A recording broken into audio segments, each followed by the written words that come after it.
하리로다.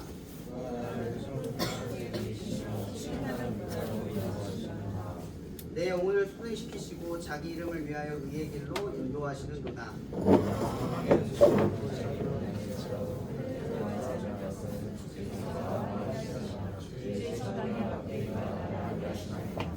주께서 내 원수의 목전에서 내게 상을 차려주시고 기름을 내 머리에 부으셨으니 내 잔이 넘치나이다. 함께 읽겠습니다. 내 평생의 선하심과 인자하심이 반드시 나를 따르리니 내가 여호와의 집에 영원히 살리로다. 아멘. 저는 여기 핵심 키워드를 인도에 두려고요.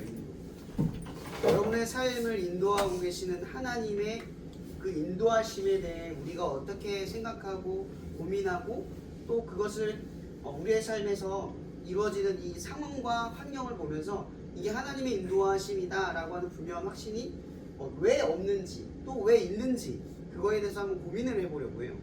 물론 시편 23편의 구절은 마음의 혼란함 혹은 환경에 어려움이 있을 때 주로 찾는 구절이죠.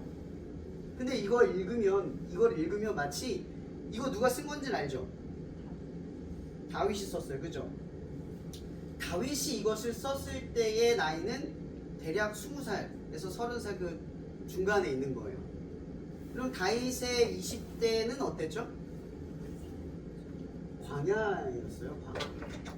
사울 왕이었을 때 다윗이 사람들 앞에 두드러지게 드러나기 시작했어요. 사람들의 인식을 생각해보면 사울은 만만이요 다윗은 천천히다 이 정도. 사울은 천천히요 다윗은 만만이다 이렇게 말을 했어요. 이 얘기는 뭐냐면 왕인 사울보다 부하인 다윗이 더 능력이 있고 큰 업적을 이루었다라는 말이거든요. 다윗이 사울보다 갑자기 이렇게 두드러지게 드러났어요. 보통 사람들은 자기의 재능이나 실력, 남들에게 이렇게 주목을 받으면 인생이 교만해지죠. 내가 대단한 사람이구나 라고 생각을 하게 돼요. 다윗도 분명 그런 생각을 할 때쯤 어떤 일이 벌어지냐, 사울이 다윗을 경계하게 되고 죽이려 들어요. 어떻게 보면 인생에 있어서 와 잘됐다 라고 느껴지는 그 순간에 가장 큰 위기가 닥친 거죠. 여러분들이 가진 재능, 아니 여러분들이 주목받은 것 때문에 삶의 위기가 찾아와요. 다윗의 20대의 시절은 하나님을 믿는 그 과정 속에서 계속 어때요? 사울에게 쫓겨다니는 인생이었어요. 그 이스라엘 성지를 제가 가보진 않았지만 가본 분들의 이야기를 들어보면 다윗이 그 굴 가운데 숨었다고 이야기를 하는데 그 굴은 굉장히 비좁고 사람을 비참하게 만드는 공간이에요. 그러니까 다윗이 그 공간에 굴에 들어갈 때 우리가 만드는 서서 이렇게 들어가는 게 아니라 비집고 몸을 웅크려가지고 이렇게 숨은 거예요. 죽지 않으려고. 이런 죽지 않으려고 이렇게 웅크리고 숨으면 어떤 기분일까요? 아주 비참하지 않겠어요? 아무것도 없는 광야에서 아무것도 이룬 것도 없고 그저 나의 업적을 기억하는 사람들 때문에 내가 이렇게 돼버렸어요. 그렇게 다윗의 20대의 인생은 계속해서 비참한 인생의 말로를 계속 보냈어요. 근데 여러분 다윗의 20대가 다윗의 30대를 만든 거거든요. 다윗이 왕이 된 건 갑자기 왕이 된 게 아니에요. 제가 많이 이런 질문을 해요. 이런 다윗이 왜 왕이 됐을까요? 하나님 말씀 잘 따라서 착하고 선해서 말씀을 지켜서 기도를 잘해서 다 아니에요. 하나님이 다윗을 선택한 이유는 다윗을 왕으로 만들려고 한 게 아니라 다윗을 통해서 그가 왕이 되면 이스라엘이 하나님의 나라가 되기를 바랐기 때문이에요. 여러분들을 어떤 자리에 세운다면 그건 여러분들을 위해서가 아니라 더 엄연히 말하면 하나님을 위해서, 하나님을 위한 일에 적합하기 때문에 세운다는 거죠. 근데 중요한 건 이거예요. 하나님을 위해서 세워진 사람에게는 다윗의 여정이 필요하다는 거. 이런 출애굽한 이야기 너무 잘 알잖아요. 이스라엘을 출애굽한 이 이스라엘의 이야기를 들어보면 왜 그런 생각 안 들어요? 아니 하나님의 능력으로 구원해냈으면 순탄하게 가나안 땅에 딱 도착하면 되잖아요. 근데 왜 그렇게 힘들고 어렵고 계속 반목하고 뭐라고 하죠? 불평불만하고 하나님께 원망하는 그런 길을 굳이 걷게 하셨을까? 아말렉이 뒤에서 치고 에돔을 지나가려고 하면 막 여러 가지 어려움이 계속 선재되어 있어요. 물도 없고 먹을 것도 없고, 심지어 처음에 만난 물은 마라 쓴물이었어요. 왜 처음부터 이렇게 순탄하지 못할까요? 왜 이런 여정을 겪을까? 고민해 볼 필요가 있다는 거죠. 이런 출애굽 이야기 많이 읽어보세요. 민수기도 읽어보세요. 계속 어려움이 있어요. 여러분 같으면 원망 안 하겠나? 라는 상황을 보세요. 원망할 수밖에 없는 상황이야, 사실은. 사실 그 우리 인생을 담고 있는 거거든요. 우리도 똑같아요. 그거보다 좀 낫다? 어떤 사람은 그런 게 있어요. 아씨, 아담이 그거 왜 먹어가지고 이런 말 하거든요. 아담도 먹었어요. 아담과 하와가 먹었어. 중요한 건 아담에게 물어봐요. 하나님이 하와에게 먹었냐 물어보지 않아요. 중요한 핵심은 아담이에요. 말씀을 들은 사람, 지켜야 하는 사람. 근데 이거를 먹음으로써 우리가 죄악 가운데 있는 게 아니에요. 아담은 상징이에요. 이름이 아담의 뜻은 인류라는 뜻을 갖고 있어요. 그러니까 모든 인류는 하나님을 떠나 살아요. 하나님 없이 살고, 하나님을 필요하지 않는 인생을 살고, 하나님을 원망하는 인생을 살아가게 되어 있어요. 메커니즘이에요. 모두가 선악과를 먹지 않았지만 우리는 선악과를 따먹은 인생을 살아가요. 태어나부터 하나님을 잘 믿지 않잖아요. 지금도 교회를 잘 다니지만 교회 다닌다고 하나님 잘 안 믿잖아요. 신앙생활 열심히 한다고 좋은 신앙에 갖는 것도 아니잖아요. 우리의 죄악은 항상 산재되어 있고, 우리의 믿음은 언제나 삐뚤어질 수 있고 교만해질 수 있어요. 그래서 우리는 늘 하나님 앞에 반목하는 인생을 살 수밖에 없어요. 이게 우리의 처지죠. 다윗이 오늘 이 고백을 하는 거예요. 어떤 가운데 했을까? 여러분 상상을 한번 해보세요. 다윗이 이 고백 시편 23편 언제 했을까? 물론 기록은 다윗이 왕이 된 다음이에요. 하지만 왕이 되기 전에 이걸 기록한 거죠. 이걸 묵상하고 떠올렸던 때가 있어요. 그때가 언제냐? 사울에게 쫓길 때, 아무것도 아니라고 느껴질 때, 불에 쪼그리고 누워있을 때, 그때 다윗이 이렇게 말하는 거예요. 보세요. 여호와는 나의 목자시다. 근데 여러분의 삶에 어려움이 생기거나 딱 막히고 난 안 된다고 느껴지는 순간조차도 하나님의 인도라고 생각할 수 있겠어요? 못해요. 저도 못하거든요. 근데요, 다윗도 몰랐을 거예요. 이때는 몰랐다는 거죠. 근데 다윗이 이 고백을 한 거죠. 몰랐는데 한 거예요. 이건 믿음의 문제예요. 나는 지금 비록 내가 원하는 모습으로 나아가지 못하고는 있지만 내가 믿는 분이 어떤 분이냐를 믿는 거예요. 여러분 요나의 이야기 아세요? 요나가 그렇게 니느웨에 가서 하나님의 명령을 따르기를 싫어해요. 그들을 살리고 싶어 하지 않아요. 근데 요나가 2장에서 도망갔다가 물고기 밥이 되잖아요. 근데 이 요나 2장 읽어보신 분 있어요? 요나의 기도가 나와요. 아주 파렴치해요.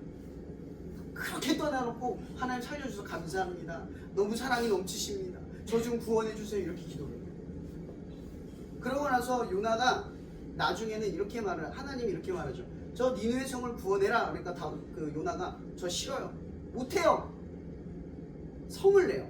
근데 성 내는 이유가 뭔지 아세요? 여호와는 은혜가 많고 자비가 많은 줄 내가 압니다. 그러니까 니느웨가 싫었던 이유는 복음을 전하면 하나님 분명히 그들을 구원할 걸 알았어요. 근데 더 최악은 뭔지 아세요? 요나보다 니느웨가 더 최악이었어요. 근데 하나님이 니느웨를 용서한대. 나를 용서한 거죠. 그냥 이 요나는 뭘 알았냐면 하나님을 안 거죠. 여러분 하나님 알아요?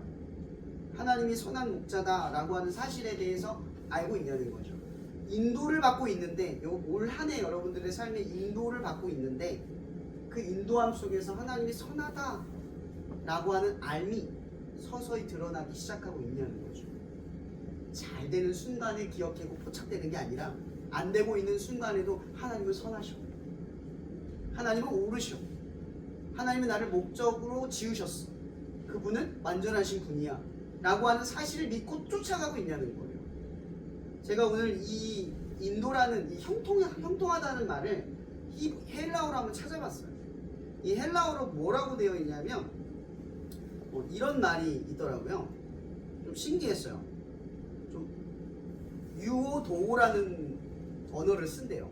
근데 이게 무슨 얘기냐면 뜻이 이런 거래요. 잘되다, 형통하다는 번성하다라는 뜻으로 되는데 성공하다 혹은 이걸 다 요약하면 좋은 길을 의미한대요. 좋은 길. 근데 희한한 건 신약에서는 형통하다는 말이 없대요. 근데 그걸 뭘로 대체하냐면 그 길. 여러분 그 길이 누구예요? 예수. 그러니까 좋은 길이 뭐냐? 예수다. 그러니까 좋은 길이라고 하는 것은 내가 볼 때 좋은 길이 아니라 하나님이 여러분들의 삶을 끌어가려고 하는 그 길이 있어요. 그 길에 들어설 때 좋은 길이 뭐예요? 요셉이 한 고백 기억해요? 요셉이 계속 억울한 일을 겪잖아요.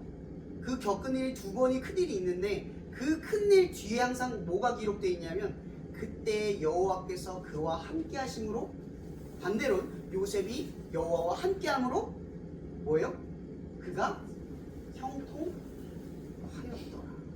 이게 무슨 말이냐면 우리 눈에는 보면 요셉은 형통하지 않아요.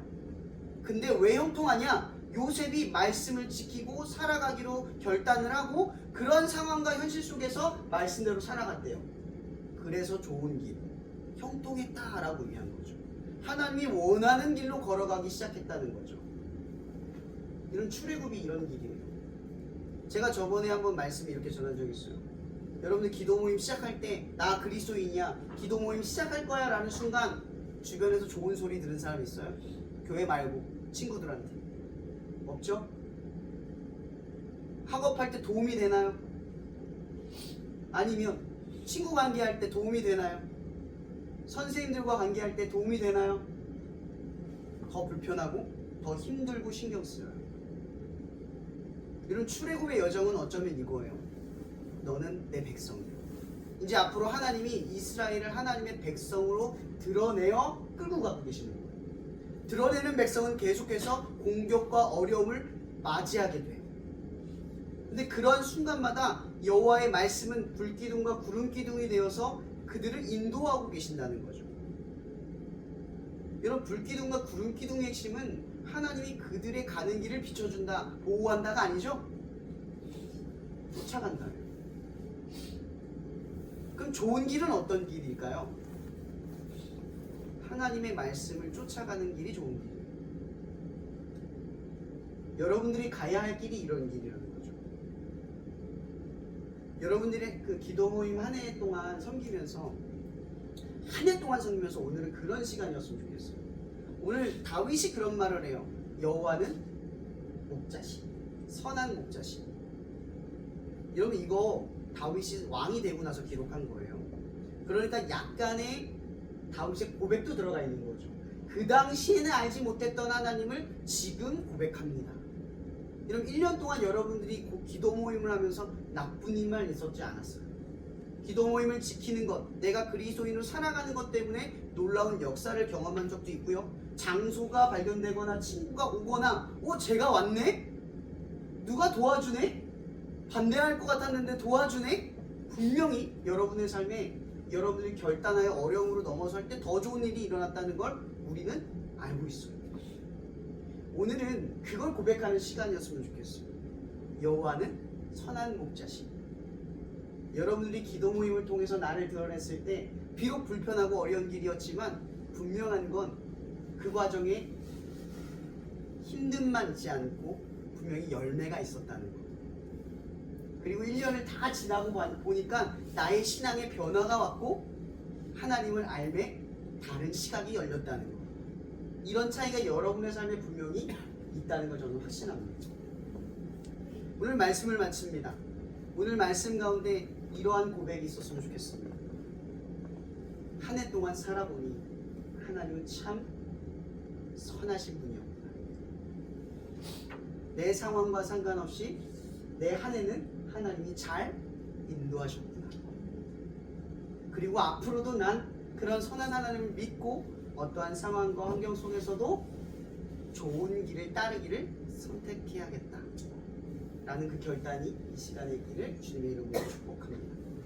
자, 기도할게요. 이 시간 잠깐 반주 잠깐 칠 수 있어요? 쳐야 되나? 이것도 쳐야 되나? 잠깐만 기도합시다. 여러분 한 해 동안 여러분들을 선하게 이끌어 주신 삶의 지점들을 지금 떠올렸으면 좋겠습니다.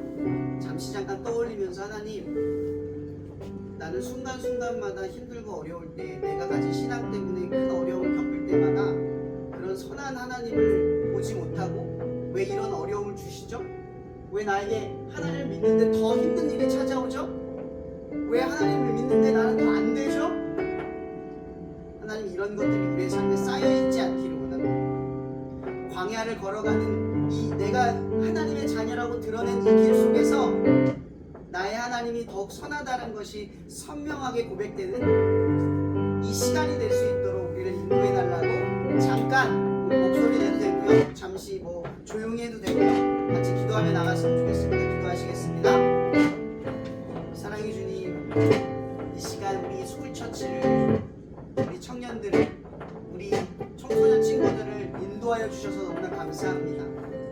이 한 해 동안 정말 우리 삶에 낭만함과 절망함과 불평함이 차고 넘쳤고, 남과 나를 비교하면서 나는 왜 이 모습, 이러한 상황, 왜 똑똑하지 못할까, 남들과 나를 비교하며 하나님이 나를 인도하시는 그 좋은 길로 들어가지 못했던 우리들의 삶의 여정을 다시 한번 생각해 보게 됩니다. 하나님은 분명 선하시고 우리를 좋은 길로 인도하시는 분이시지만, 우리는 여전히 내 삶에 보여지는 이 시야에 갇혀서 어느 날 다윗이 고백한 이 고백을 하지 못하는 그 연약한 순간들을 살아가며 고백합니다. 그러나 주님, 다윗처럼 내가 하나님 앞에 드러내는 순간, 그 순간들을 묵묵히 지켜나가고 그리고 나아가면서 언젠간 내가 그 순간에 머물렀을 때 내 하나님은 지금까지 나를 선하시게 인도하신 분이었다. 요셉처럼 당신들은 나를 해하여 왔으나 오늘같이 많은 이들을 구원하서 생명을 구원하게 하시려고 나를 보내셨습니다. 이 고난마저도, 이 어려움마저도, 이 부족함마저도 다 하나님의 좋은 길임을 우리가 날마다 잊지 않고 살아갈 수 있도록 오늘의 말씀을 기억하게 도와주시옵소서. 사망의 음침한 길을 걸을지라도 여호와를 의지하며 그 선하심의 믿음을 잃지 않으며 이 믿음을 가지고 살아가는 일에 부족함이 없도록 불기둥과 구름기둥을 쫓으며 그 좁고 협착한 길로, 하지만 그 좋은 길로 우리 모두가 나아갈 수 있도록 축복하여 주시옵소서. 사랑의 주님, 이 시간 우리가 한 해 동안 이 스쿨처치라는 그 이름 아래에 모여서 각자의 학교에서 기도 모임의 자리를 1년 동안 지켰고, 그렇게 많은 친구들이 오지 못했어도 한 친구 한 친구가 복음을 접하고 또 나와 관계를 맺고 하나님의 말씀을 나누고, 그렇게 자연스럽게 나를 드러냄으로써 그 질문 가운데 설 때도 있었고, 그 어려움 속에서 하나님을 드러나게 하는 그 모든 자리에서 우리 친구들이 이 한 해를 살아가게 해주신 것 너무나 감사합니다. 하나님, 이 광야의 여정 속에서 알 수 없는 그 선한 목자 되신 주님을, 이 여정을 보낸 우리 친구들이 날마다 해마다 그 선하신 하나님을 고백할 수 있도록 인도하여 주시고, 그 선하신 하나님을 믿고 나아갈 수 있는 힘을 갖도록 지혜를 또한 부어 주시옵소서. 오늘 우리와 함께 하실 줄 믿사오며 살아계신 예수님의 이름으로 기도합니다.